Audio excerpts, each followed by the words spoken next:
विशेष मतदाता पुनरीक्षण गहन अभियान जो इन दिनों चल रहा है पूरे बिहार में, इसको लेकर के समाज में एक उथल पुथल की स्थिति बनी हुई है। आम लोग जो कम पढ़े लिखे हैं या ये कह दीजिए कि जिनको राजनीति का सूझबूझ कम है, काफी परेशान बने हुए हैं। वो तय नहीं कर पा रहे कि करना क्या है। आज इसी विषय को लेकर के हमारा एक डिबेट प्रोग्राम आयोजित था, जिसमें हम पक्ष और विपक्ष तमाम जो है वो अतिथियों को मैंने बुला रखा था। लेकिन दुर्भाग्य कहिए कि जो सत्तारूढ़ दल के जो दो सदस्य थे, यानी जदयू और भाजपा के, उन्होंने समय देकर के वो इस डिबेट का हिस्सा नहीं बन पाए। अब हम इस डिबेट को डिबेट का नाम नहीं देकर के चर्चा का नाम दे रहे हैं। यानी कुल मिलाकर के हमारे आज इस चर्चा का जो विषय है वो विषय ये है कि ये जो गहन पुनरीक्षण अभियान मतदाता को लेकर के चल रहा है वो कितना सही है और उससे को आम जनता को उससे क्या परेशानी हो रही है और आने वाले समय में इसका क्या परिणाम हो सकेगा। इसको लेकर के आज हमारे साथ हमारे जो अतिथि उनका एक पैनल बना हुआ है, तो हम अब चाहेंगे कि एक तरफ से हम परिचित करा ले अपने दर्शकों को। हमारे सामने में जो बैठे हुए हैं वो ऑल इंडिया स्टूडेंट एसोसिएशन या आरवाई आप कह सकते हैं, जो भाकपा माली की एक विंग है छात्र यूनियन का, संदीप चौधरी, वो हमारे सामने मौजूद हैं। और उनके ठीक बगल में जो है वो सैयद तनवीर अनवर कांग्रेस के सीनियर लीडर हैं और जाले से अपना संबंध रखते हैं। उम्मीद ये जताई जा रही है कि एक भावी प्रत्याशी के रूप में भी इनको देखा जा रहा है। उनके ठीक बगल में नासिर हुसैन एक आम नागरिक हैं। इनकी इच्छा हुई कि हम इस चर्चा का हिस्सा बने, क्योंकि एक आम नागरिक का जो सवाल होना चाहिए वो सवाल हम करें। और मेरे ठीक बगल में जो सीनियर लीडर हैं आरजेडी के प्रदेश महासचिव उमेश राय जी। तो चलिए इस चर्चा का विषय हम शुरुआत करते हैं सबसे पहले उमेश सर से। सर, उमेश सर, आप ये बताइए कि जिस तरीके से इलेक्शन कमीशन के द्वारा ये जो घोषणा की गई है, आपको क्या लगता है कितना सही है ये इलेक्शन कमीशन अब न कहिए, इसको कहिए कि आरएसएस का एक विंग हो गया है। हमारे यहाँ जो संविधान में था, चुनाव आयोग, सुप्रीम कोर्ट और ये जो व्यवस्थाएं दी गई थी, उस व्यवस्था को अब ये नरेंद्र मोदी जी की सरकार बनने के बाद से खत्म कर दिया गया है। उन्होंने जो अभी नाटक कर रहे हैं वो साफ साफ उनका मनसा है कि हमको जो पिछड़े हैं, दलित हैं, इनके मतदाता को हटाना है।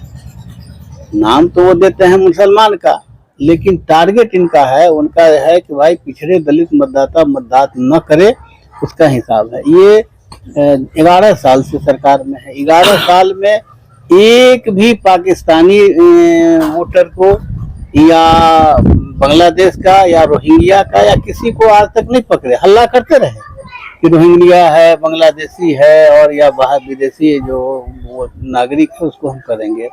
इतना एनआरसी सीआरसी करते रह गए, लेकिन पकड़ा किसी को नहीं, मिला इनको एक भी नहीं, खोजा भी नहीं एक को। खाली हल्ला करना रहा, चिल्लाना करा कि विदेशी को हटाएंगे, भगाएंगे, ये करते रहे। अभी एक नया नाटक शुरू किया।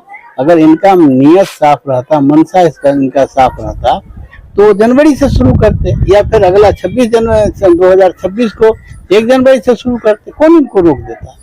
25 में जो आज से 1 साल सवा साल पहले जो चुनाव हुआ है, उसमें सारे मतदाता सही थे और 1 साल में ये कहीं बाहर से टपक गए हैं। ये इनको खोजने के पीछे में पड़े हुए हैं।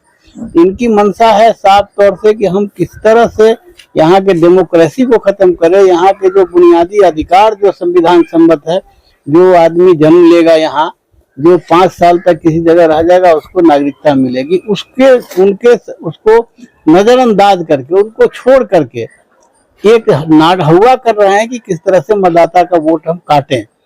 और ये इनकी मंशा है। इस मंशा के खिलाफ में आरजेडी और इंडिया गठबंधन के तमाम लोग इनके साजिश को समझ चुका है। और इसी कारण है कि हम लोगों ने तय किया है, हमारे जो गठबंधन के लोग तय किए हैं कि 9 तारीख को पूरा बिहार बंद रहेगा और इनके नाटक को पर्दाफाश करेंगे। चलिए हम ये पूछे संदीप जी से। संदीप जी, आप बताइए हमारे दर्शकों को कि इलेक्शन कमीशन का कल का एक नोटिफिकेशन जारी होता है और बताता है कि अब इतना आसान कर दिया गया कि कुछ न भी दस्तावेज दिया जाए तो भी बीएलओ को फॉर्म देना है। तो फिर ये 9 तारीख का ये बिहार बंद का घोषणा ये कहाँ तक सही है? देखिए, चुनाव आयोग कंफ्यूज हो गया है, क्योंकि चुनाव आयोग अपने मन से तो चल नहीं रहा है। जैसा कि उमेश सर ने कहा कि ये आरएसएस की एक शाखा है, तो निश्चित रूप से वो अपने मन से चल नहीं रहा है। इसलिए बार बार कंफ्यूजन में कई एक तरह का नोटिफिकेशन दे रहा है, जिसमें भारी विरोधाभास है। हम ये कह रहे हैं कि डॉक्यूमेंट नहीं देना पड़ेगा और फॉर्म देना पड़ेगा, इसकी जरूरत क्यों पड़ी? जब हम लोकसभा चुनाव में वोट दे रहे थे तो सही थे, तो अभी इसकी जरूरत क्यों पड़ गई कि हमको जन्म प्रमाण पत्र देना पड़ेगा, हमको मार्कशीट देना पड़ेगा, या फिर और भी जो डॉक्यूमेंट है वो देना पड़ेगा? एक समय आपने कहा कि आधार से हम वोटर को लिंक करेंगे, और आज आप आधार कार्ड को नहीं मान रहे हैं।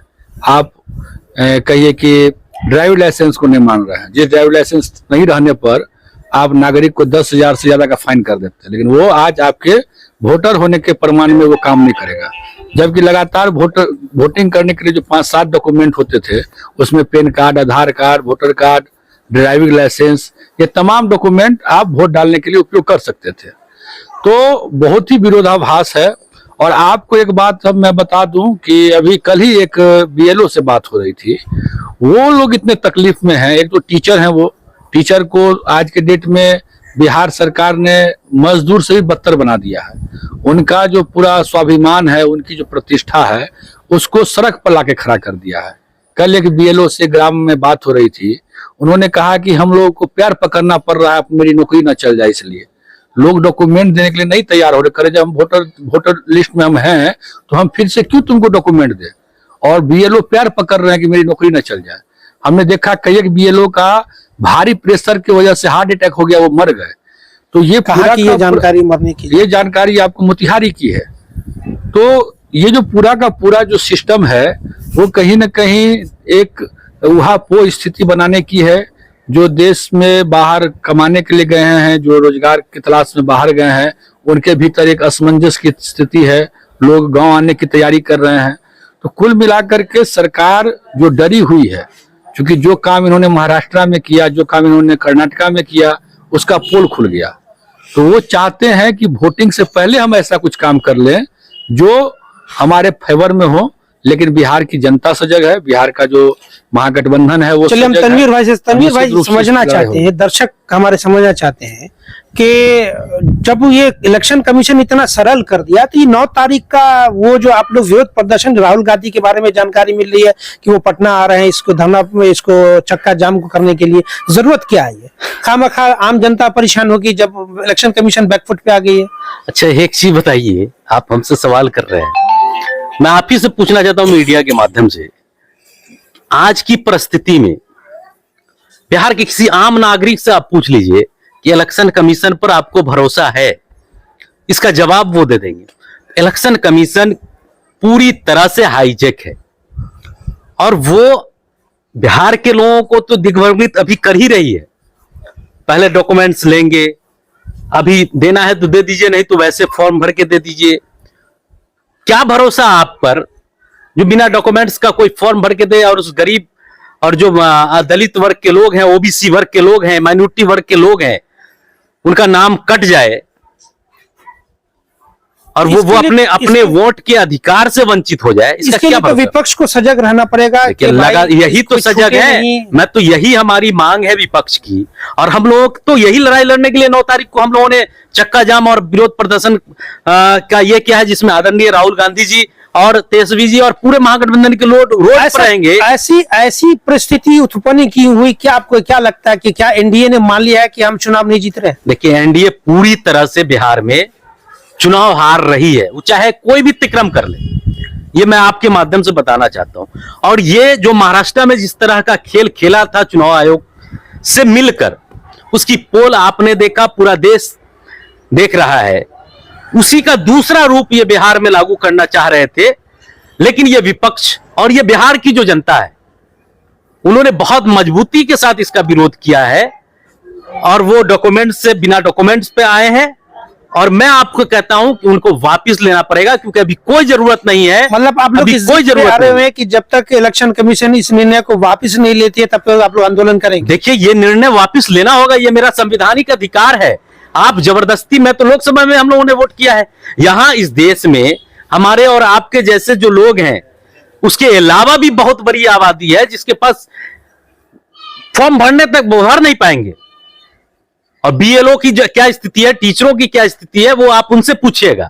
इसलिए हमारी लड़ाई इस देश के राज्य के लोगों के हित में है और ये मतदाता का अधिकार है अपने वोट का अधिकार का पालन करना। और आप ये वोट के अधिकार को जैसे नोटबंदी आपने किया, ये वोटबंदी के रूप में आप लाना चाह रहे हैं, जिसको हम लोग एक्सेप्ट नहीं करने वाले। एक आम जनता है, उनसे सवाल लेते। जी नासिर साहब, आप हमारे दर्शकों को बताइए कि आप एक आम नागरिक हैं, आम नागरिक होने का जो तकलीफ लोगों को हो रहा है, वो तकलीफ आप बयां कीजिए हमारे दर्शकों के सामने में कि क्या तकलीफ हो रही है अभी जो इलेक्शन कमीशन का निर्देश आया। आम नागरिक होने की हैसियत से जब सबसे पहली बार जो ये नोटिफिकेशन आया इलेक्शन कमीशन का कि फिर से वोटर का ये बनेगा और पुनरीक्षण होगा और बहुत से दस्तावेजों के बारे में जो पता चला, तो पहला रिएक्शन यही था कि ये वोट जो लोग आज से 6-7 महीना पहले जो केंद्र का जो चुनाव हुआ था 2024 में मई जून के महीने में हुआ था, सरकार जो बनी थी, तो इसी वोटर ने वोट किया था जो वो सरकार बनी थी। और ठीक 1 साल के अंदर में आप उस वोटर से कई तरह के दस्तावेज मांग रहे हैं कि आप वोटर हैं कि नहीं, ये साबित कीजिए। तो फिर उनसे वो जो मई जून में जो 2024 में जो वो वोट करके सरकार को चुना, जो केंद्र में सरकार चल रही है और प्रधानमंत्री उसके नरेंद्र मोदी जी है, तो वो सरकार कैसे है वो अभी? तो वो सरकार भी अवैध हो गए। आम जनता का क्या तकलीफ है वो हमारे दर्शकों को आम बताइए। जनता का यही तकलीफ है। पहला क्या? आम जनता के जहन में पहला वो सवाल सरकार यही है, वो जब चाहे आपको करना पड़ेगा ना, आपको इस देश में रहना तो करना सरकार पड़ेगा। हमारे यहाँ डेमोक्रेसी है या डिक्टेटरशिप है, पहले ये तय कर दे। तो सरकार अगर निर्देश जारी करेगी तो आम जनता को तो मानना पड़ेगा। सरकार को हमने ही चुना है ना, जी। इसी आम जनता ने चुना है, वोट देकर चुना है, इसी आम जनता ने चुना। तो इस आम जनता ने सरकार को चुना इसलिए कि वो उसको कटघरे में खड़ा कर दे, उसी जनता को। क्या उमेश सर, ये जनता आपको क्या लगता के है? दर्द है, जनता का दर्द है ये।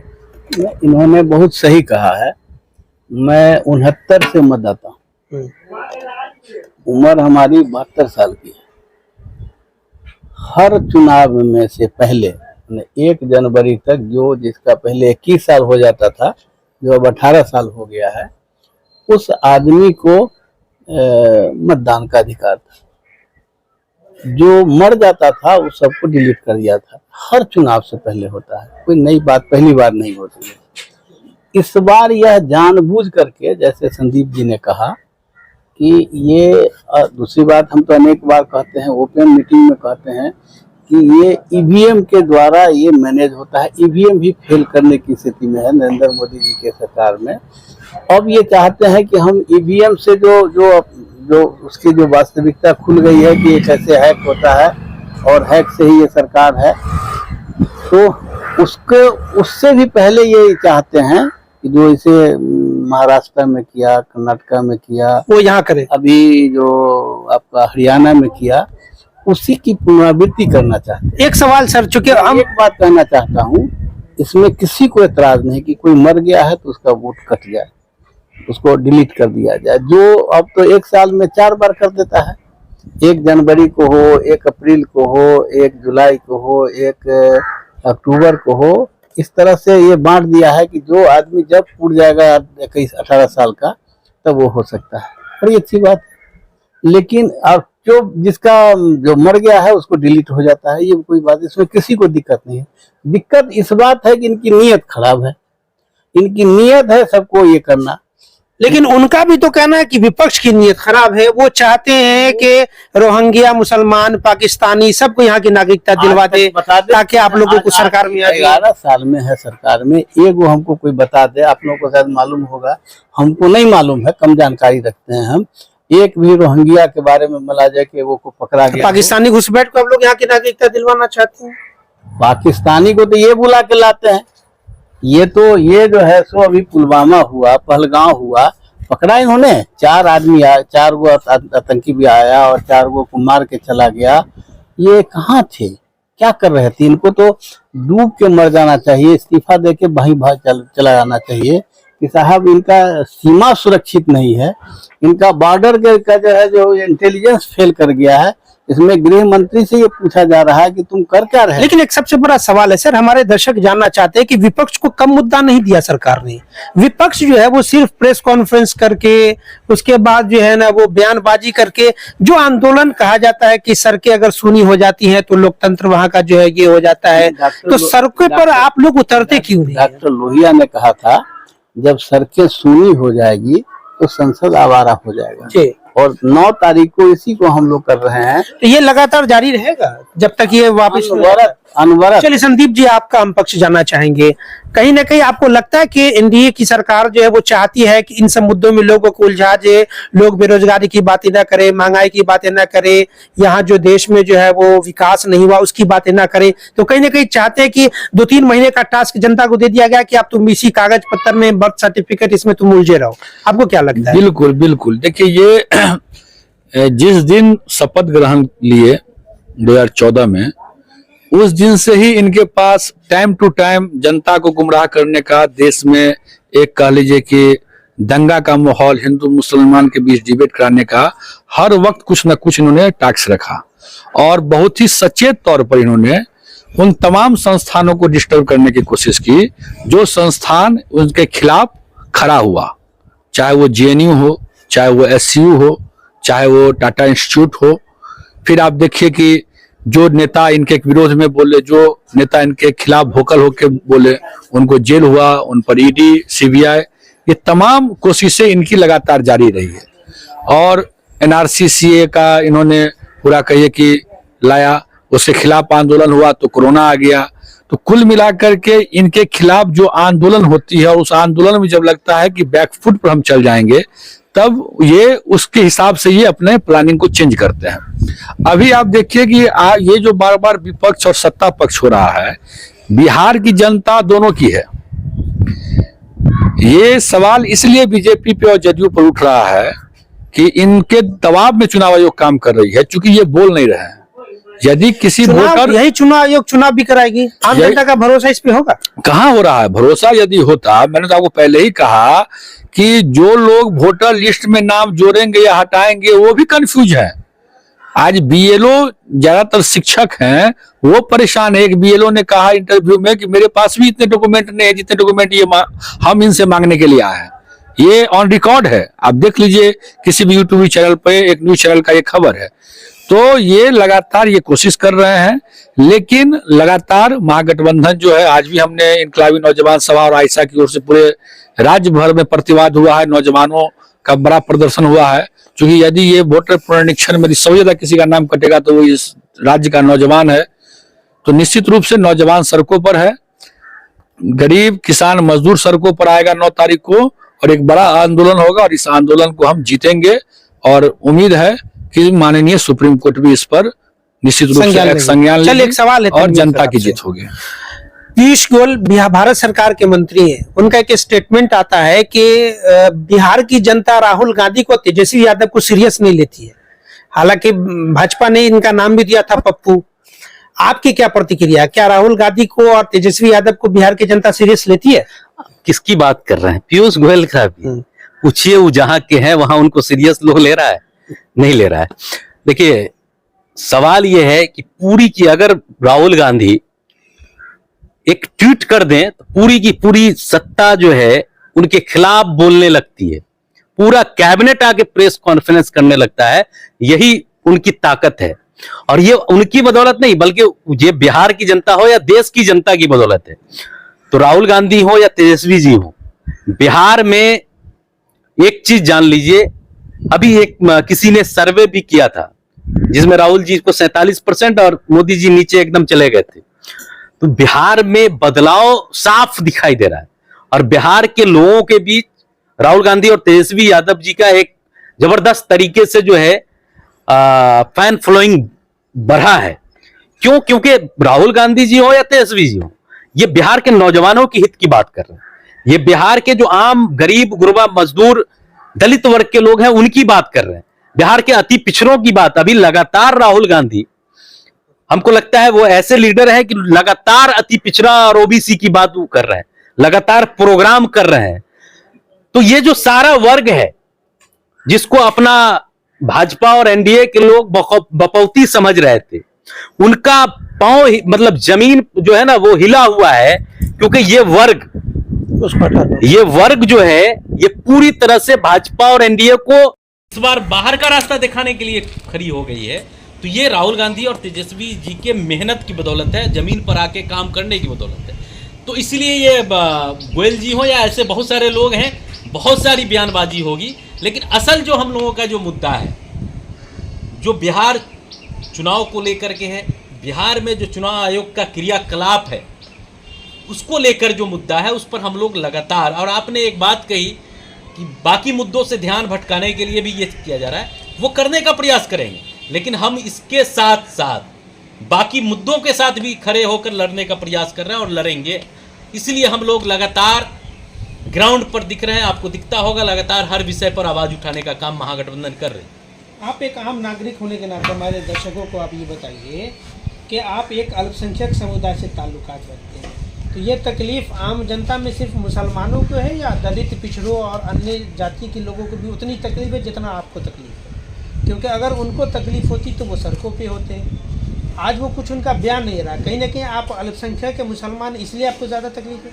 नहीं, यह कहना आपका सवाल दुरुस्त है, क्योंकि हम अल्पसंख्यक से आते हैं तो आप ये सवाल कर रहे हैं, लेकिन आप ये जान लीजिए कि हम अल्पसंख्यक जरूर हैं, लेकिन हम उस जगह से आते हैं जहाँ पर हर तबके और हर बिरादरी के लोग रहते हैं। लोगों की प्रतिक्रिया में गुस्सा ज़्यादा है इस गवर्नमेंट के इस काम से, उन लोगों के अंदर में गुस्सा ज़्यादा गुस्सा है, दिख कहाँ रहा है? सवाल है गुस्सा दिख कहाँ है? गुस्सा दिखेगा, गुस्सा या सड़कों पे गुस्सा उतरेगा? देखिए गुस्सा कब निकलता है बाहर लोगों का, जब दो रास्ते होते हैं, जब उसको कोई लीडरशिप मिलता है तो फिर वो गुस्सा लेकर बाहर आते हैं, या फिर गुस्सा जब बर्दाश्त से बाहर हो जाता है तो लोग खुद ब खुद रोड पर निकल आते हैं। तो अभी ये पोजीशन है कि गुस्सा है कंट्रोल में, लेकिन अभी कंट्रोल में, अब सरकार कंट्रोल कर देगी उस गुस्से को, या तब वो लोग कोई लीडर ऐसा आएगा सामने कि सारे गुस्से को एक तरह से जोड़ करके और एक दिशा देगा, तो वो फिर सड़कों पर आपको दिखेगा। अभी इलेक्शन कमीशन का जो ये नियम आया, नया कानून आया है, आपको उससे कोई दिक्कत नहीं ना? देखिए, एक मकूला बहुत अच्छा है कि अगर आप किसी को कन्विंस नहीं कर सकते हैं तो उसको कंफ्यूज कर दीजिए। तो इलेक्शन कमीशन तो जो कागजात मांग रहा है खुद कन्विंस नहीं है, तो वो अब जनता को कंफ्यूज कर रहा है। ठीक है, रोज नई नई बातें, फॉर्म भर दीजिए, कोई डॉक्यूमेंट नहीं है तो मत दीजिए। तो फॉर्म जब आप भरवा रहे हैं तो आपके पास तो डाटा मिल गया ना कि ये सब बिना डॉक्यूमेंट का डाटा आया है, सबको रखो। धीरे धीरे एक एक करके बुलाएंगे या सबको बांग्लादेशी घोषित करेंगे या कुछ और करेंगे, उसके साथ जैसा मर्जी आएगा वैसा। चलिए सर, उसके साथ आपके तेजस्वी पर विपक्ष का एक आरोप है कि तेजस्वी जी संविधान की किताब लेकर के चलते हैं, लेकिन बिहार में शरिया कानून लाना चाहते हैं, क्योंकि वक्फ बोर्ड को लेकर के जिस तरह से गांधी मैदान में भीड़ जमा था और तेजस्वी जी उस मंच पर मौजूद थे, तो भाजपा ने आरोप लगाया है कि तेजस्वी जी संविधान की किताब लेकर के बिहार में शरिया कानून लाना चाहते हैं। आपको क्या लगता है? नहीं, उसमें एक अगर खाली कर दिया जाता, जितने हिंदुओं का भी जितना है संस्था है, क्रिश्चनों का संस्था है, जैन है, बौद्ध है, या जो भी है, सबको एक ही तरह से कर लिया जाता, कोई कष्ट नहीं। लेकिन एक ही समुदाय पर ये आप कर रहे हैं, इसी से आपके लिए बड़ा खराब लगता है। काहे कि आप किसी को एक ही समुदाय के लोगों को आप टारगेट बना रहे हैं। सवाल तो यहाँ ये पैदा होता है कि अगर मुसलमान के साथ कर रहे हैं, अन्याय कर रहे हैं, तो उसमें तो यहाँ जो एक से एक जैसे अरब और खरब वाले जो है मठ सब, तो राजद का कोई हिडन एजेंडा नहीं ना शरिया कानून लाने को लेकर? भाई, तो वो उनको हक है कि नहीं यहाँ पर रहने का, मुसलमानों को रहने का हक ये है। भाजपा का आरोप कितना सही है? उनका आरोप तो सिर्फ इसीलिए आरोप लगाते हैं, उनके टारगेट में है पिछड़े दलित। पिछड़ा दलित को हक हकूकत नहीं मिले, उनकी नौकरी ख़त्म कर दी, उनका आरक्षण ख़त्म कर दिया। आज गैर संवैधानिक, संविधान में कहीं नहीं है कि आर्थिक आधार पर आरक्षण होगा, 48 घंटे के अंदर में उसको कर दिया आज अभी आईएएस में अभी जो इंटरव्यू हुआ है उसका रिजल्ट आया है 101 जो है ये क्या कहते हैं सुदामा कोटि के लोग जिसके बाप डॉक्टर हैं, बाप इंजीनियर है, बाप प्रोफेसर है और बेटी जो है बेटा है जो है तो वो गरीबी रेखा के नीचे है, वो उसको है। तो इधर से भी इसको खींचो और इधर से भी खींचो। ये पिछड़े दलित को ख़त्म करने के लिए तरह तरह के सगुफा लाते हैं और कोई पिछड़ा दलित का नहीं कोई सवाल उठावे इसलिए वो मुसलमान का सवाल लाते हैं। ये मुसलमान के खिलाफ नहीं है, आप गलतफहमी में नहीं रहिए। इनके जितने बड़े लीडर हैं सब अपना दामाद मुसलमाने को पसंद करते हैं, किसी यादव को पसंद नहीं करते हैं, किसी पिछड़ा का दलित को पसंद नहीं करते हैं। ये बीजेपी के लोग पसंद करते हैं कि कोई मुसलमान मालदार मुसलमान हो, उसको अपने यहाँ बेटी देना बड़ा ही अपने को गौरवान्वित बीजेपी वाले का काम है। उनके नाम दामाद भी बनाते हैं और मुसलमान को गरियाते हैं इसलिए कि गरियावेंगे उसको इसको कत्ल करेंगे पिछड़े दलित को। अच्छा, ये इनका उद्देश्य है। संदीप जी आखिरी और ये पिछड़े दलित की आवाज़ न उठावे इसीलिए उनको गरियाते हैं कि ये सरिया कानून लेके आए। सरिया में उसको भी मुसलमान को भी हिंदुस्तान के संविधान के मुताबिक रहने का उतना ही हक है जितना किसी और को है। चलिए एक एक कमेंट सारे लोगों का लेते हैं ताकि डिबेट नहीं चर्चा हमारा लंबा नहीं हो। संदीप जी हमारे दर्शकों को आप बताइए कि क्या ये 9 तारीख को चक्का बंद अगर इलेक्शन कमीशन इस आंदोलन के बाद अपने इस निर्णय को वापस नहीं लेती है तो क्या ये माना जाए कि ये आंदोलन और आगे भी चलेगा और इसे भी रूप ले सकता है? बिल्कुल लेगा। क्या ले सकता है? अभी देखिए तो 9 तारीख को डिसीजन होगा। 9 तारीख को तो बहुत बड़ा बिहार में एक ऐतिहासिक चक्का जाम होना है, बंद होना है और निश्चित रूप से हम उम्मीद करते हैं कि उससे समय ही या उससे पहले ही सुप्रीम कोर्ट भी इस पर संज्ञान लेगी और इलेक्शन कमीशन का जो रुतबा बदल रहा है, हर दिन 3-3, 4-4 कन्फ्यूजन वाला पोस्ट डाल रहे हैं, वो भी अपने आप को बैक करेंगे। नहीं तो ये लड़ाई दिल्ली तक पहुंचेगा। विधानसभा का सत्र भी शुरू हो रहा है, विधानसभा की ओर भी ये प्रतिवाद कुछ करेगा। विधानसभा का सत्र भी शुरू हो रहा है, अंतिम सत्र जो बिहार विधानसभा का है, तो उसमें भी हम लोगों ने छात्र नौजवानों की ओर से कॉल दिया है 23 तारीख को कि हम लोग विधानसभा मार्च करेंगे और महागठबंधन की जो पार्टियां हैं वो फिर आगे की रणनीति बनाएगी और निश्चित रूप से आंदोलन बड़ा होगा क्योंकि ये बिहार के जनता के गौरव का सवाल है, उनके सम्मान का सवाल है, उनके सुरक्षा का सवाल है। तो ये आंदोलन सिर्फ टोकन भर आंदोलन नहीं होगा, ये आंदोलन बहुत आगे चल जाएगा। एक सवाल का सर आपका अंतिम सवाल का जवाब है। बिहार की जनता की नज़र नीतीश कुमार पर लगातार इस पर घटना को लेकर के खामोश है वो, तो उनकी खामोशी को क्या समर्थन माना जाए या अस्वस्थ है इसलिए किसी भी तरह का प्रतिक्रिया नहीं दे पा रहे हैं? देखिए वो खामोश नहीं है, उनको जो करना है भाजपा आरएसएस की गोद में बैठ के वो कर रहे हैं।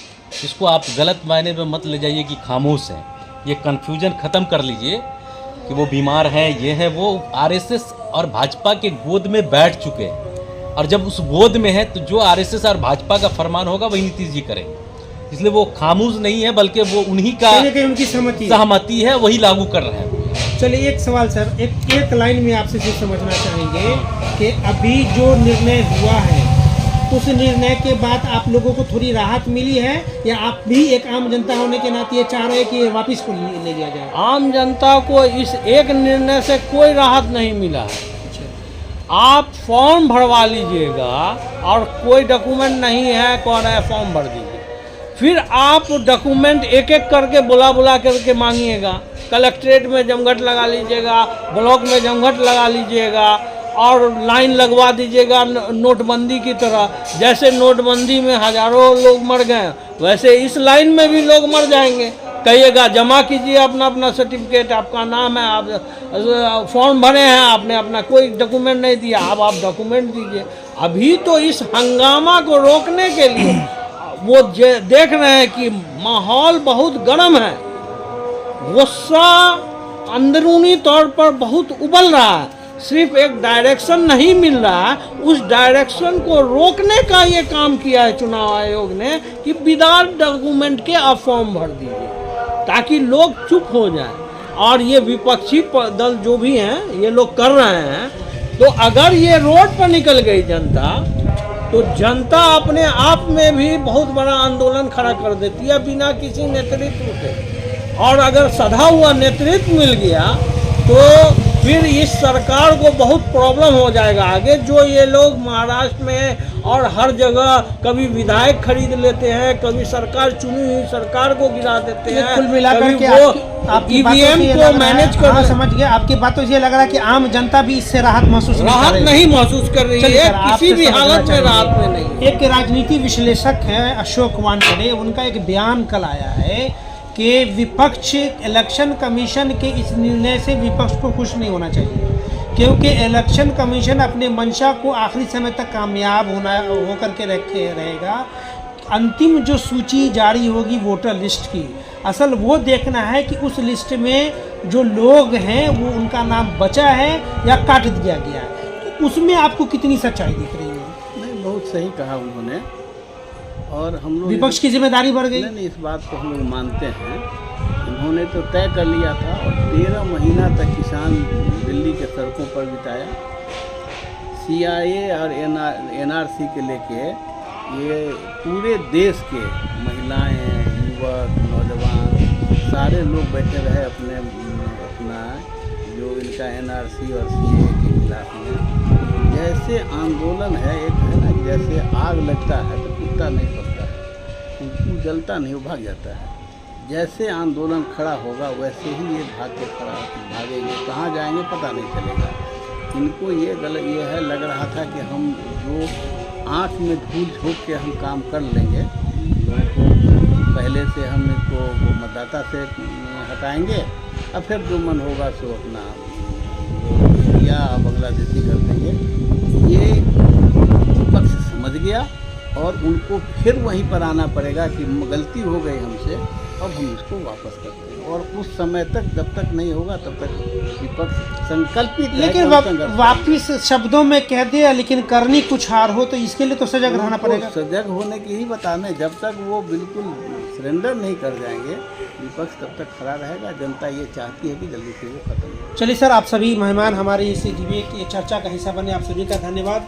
ये था हमारा एक चर्चा विशेष मतदाता जो गहन पुनरीक्षण अभियान चल रहा है उसको लेकर के।